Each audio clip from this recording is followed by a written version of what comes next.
Salam sejahtera untuk kita semua. Pelajaran Sekolah Sahabat dengan tema utama mengelola bagi sang guru sampai dia datang. Pelajaran ke-6, menyimpan harta di surga. Senin 6 Februari, Abraham bapa orang yang setia. Allah memanggil Abraham untuk meninggalkan tanah kelahirannya dan kaum keluarganya dan pergi ke sebuah tempat yang akan ditunjukkan kepadanya. Dengan demikian, ia memulai garis keturunan Mesias. Meskipun rinciannya tidak diberikan, Abraham telah meninggalkan tanah kelahiran dan masa kecilnya. Pastilah itu bukan sebuah keputusan yang mudah dan tidak diragukan dia meninggalkan beberapa kesenangan dan kenyamanan dunia untuk melakukan hal itu. Bacalah Kejadian 12 ayat 1-3. Bagaimanakah seluruh bangsa di bumi diberkati sebagai hasil dari dan penerimaan pada janji ini? Hal ini adalah sebuah peristiwa besar yang mengubah hidup Abraham dan keluarganya. Karena iman Abraham taat ketika ia dipanggil untuk berangkat ke negeri yang akan diterimanya menjadi milik pusakanya. Lalu ia berangkat dengan tidak mengetahui tempat yang ia tujui. Penurutan Abraham yang dilaksanakan tanpa bertanya-tanya itu merupakan salah satu daripada bukti-bukti yang menonjol perihal iman yang terdapat di dalam seluruh kitab suci. Alfa dan Omega jilid 1 halaman 137. Kebanyakan dari kita tidak bersungguh-sungguh meninggalkan kampung halaman, teman-teman, dan sanak saudara. Tetapi Abraham melakukannya. Abraham puas berada di mana Allah menginginkannya ada. Seberapa aneh hal ini kelihatannya, Abraham, Ishak, dan Yakub tidak pernah menerima tanah itu dalam masa hidup mereka, tetapi mereka tetap setia kepada Allah. Bacalah Ibrani 11 ayat 8-13. Apakah pekabaran yang relevan dengan kita di sini? Abraham dikenal sebagai seorang pangeran oleh orang-orang yang ada di sekitarnya. Dia dikenal baik hati, berani, ramah, dan seorang hamba Allah yang maha tinggi. Kesaksiannya untuk Allah patut dicontoh. Oleh kemurahan Allah, kita adalah pewaris-pewaris bersama Abraham. Secara itu jugalah Abraham percaya kepada Allah, maka Allah memperhitungkan hal itu kepadanya sebagai kebenaran. Jadi kamu lihat bahwa mereka yang hidup dari iman, mereka itulah anak-anak Abraham. Dan jikalau kamu adalah milik Kristus, maka kamu juga adalah keturunan Abraham dan berhak menerima janji Allah.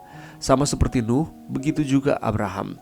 Kita melihat seorang yang membuat sebuah keputusan besar, mengubah hidupnya sebagai hasil dari menuruti Allah.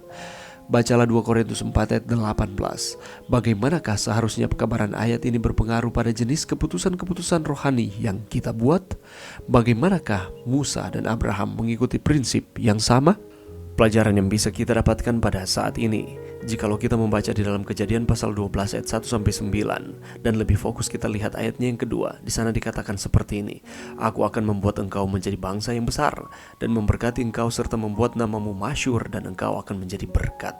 Ini merupakan janji berkat yang diberikan Allah kepada Abraham apabila ia menurut terhadap perintah Tuhan.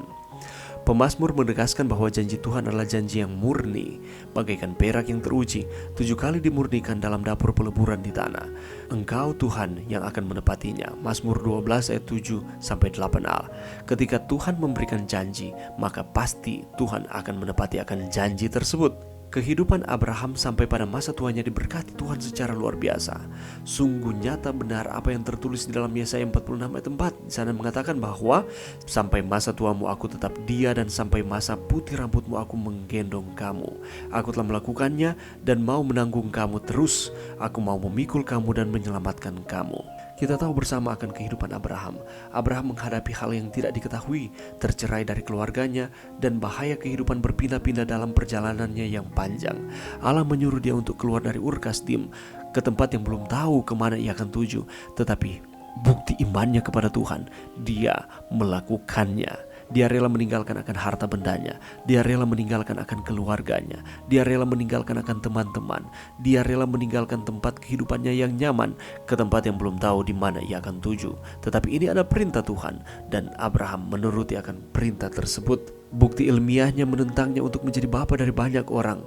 Oleh karena sering berlalunya tahun-tahun itu, Sarah tetap mandul dan kelihatannya ia tidak akan memiliki seorang penerus atau seorang anak.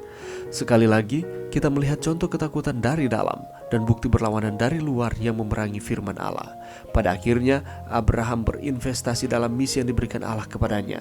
Dia meletakkan hartanya di surga, menginvestasikan semua dalam pekerjaan Allah berikan kepadanya, dan menjadi bapa dari banyak orang melalui kelahiran Ishak yang ajaib.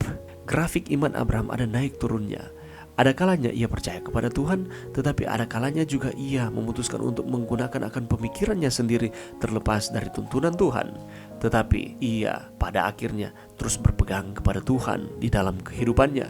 Ia percaya kepada Tuhan dan ia dikatakan sebagai bapa segala orang percaya. Oleh karena kemurahan Allah, kita juga adalah pewaris-pewaris bersama Abraham.